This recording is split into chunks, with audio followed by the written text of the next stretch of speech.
টংলাৰ শ্বহীদ সুজিত নাৰ্চাৰী প্ৰেক্ষাগৃহত কেন্দ্ৰীয় চৰকাৰৰ বাজেট 2024 সংক্ৰান্তত ভাৰতীয় জনতা পাৰ্টীৰ মুখপাত্ৰ মানস সৰণীয়াই সংবাদমেল সম্বোধন কৰে।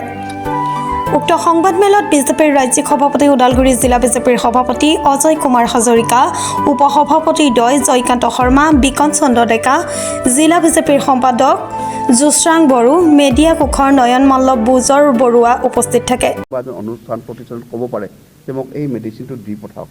এই যিখিনি ছিষ্টেমটো কৰাৰ কাৰণে সুকীয়াকৈ 200 কোটি টকা ইয়াত দিয়া হৈছে। আৰু আমাৰ যিটো north eastern industrial development scheme অৰ্থাৎ NEIDS-ৰ অধীনত 2500 কোটি ইয়াত ধাৰ্য কৰা হৈছে। আৰু অসমৰ আৰু ত্ৰিপুৰাত বস্ত্ৰ উৎপাদনৰ কাৰণে 1200 কোটি টকা স্পেচিয়েল অসম আৰু ত্ৰিপুৰাৰ কাৰণে তাত অসমৰ অংশটো বেছি থাকিব। গুৱাহাটী আৰু ইম্ফলত IT হাবৰ বাবে 1000 কোটি টকা, অৰ্থাৎ ইনফৰমেশ্যন টেকন'লজিৰ যাতে হাব পাতিব পাৰি তাৰ কাৰণে সেইবোৰৰ ক্ষেত্ৰত 1000 কোটি টকা স্পেচিয়েল দিছে।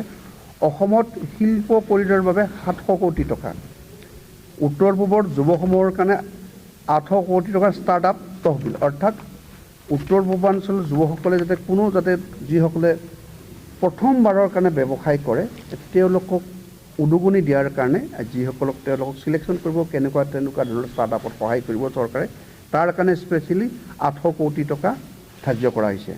পৰিৱেশ আৰু টেকনিকেল উন্নয়ন অৰ্থাৎ এইখিনি টোটেল ঠিকে আছে, ইয়াৰ লগতে ইনক্লুড আছে। গতিকে মই সাংবাদিক বন্ধুসকল এইখিনি মই আপোনালোকৰ আগত পইণ্ট ৱাইজত কৈ গ'লোঁ। এয়া হ'ল ভাৰত চৰকাৰৰ 1 তাৰিখে দাখিল কৰা কেন্দ্ৰীয় বাজেটৰ অসমৰ ক্ষেত্ৰত স্পেচিয়েল পেকেজ। আৰু আমি অসম চৰকাৰৰ ফালৰ পৰা ভাৰতীয় জনতা পাৰ্টী অসম প্ৰদেশৰ ফালৰ পৰা আমাৰ যি বিত্তমন্ত্ৰী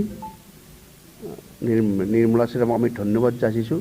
লগতে আমাৰ ভাৰতীয় প্ৰধানমন্ত্ৰীৰ নেতৃত্বত আজি অসমখন যেনেকৈ আগুৱাই নিয়াত তেখেতে ভূমিকা পালন কৰিছে। সৌদিনা দেখিছে আপোনালোকে অসমীয়া গামোচাত তেওঁ কেনেকৈ এটা যেন এম্বেচেডৰ নিচিনা হৈ আমাৰ গামোচাৰ যি সন্মান দিছে।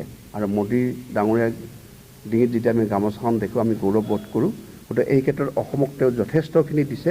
আৰু আমাৰ অসমৰ যি মাননীয় মুখ্যমন্ত্ৰী ডক্টৰ হিমন্ত বিশ্ব শৰ্মা ডাঙৰীয়াৰ নেতৃত্বত আজি অসমৰ যি ভাৰতীয় জনতা পাৰ্টীৰ চৰকাৰ আছে আৰু তেওঁৰো যি আশাসুধীয়া প্ৰচেষ্টা, তেওঁ যেনেকৈ কেন্দ্ৰীয় চৰকাৰক অসমৰ সমস্যাসমূহ উপস্থাপন কৰি এনেধৰণে যে বিত্তীয় পুঁজি অসমৰ কাৰণে বিশেষভাৱে আনিবলৈ সক্ষম হৈছে, আমি তেওঁক ধন্যবাদ যাচিছোঁ। ওদালগুৰিৰ পৰা চিন্ময় ডেকা ৰিপৰ্ট, প্ৰাতঃ টাইম ডিজিটেল।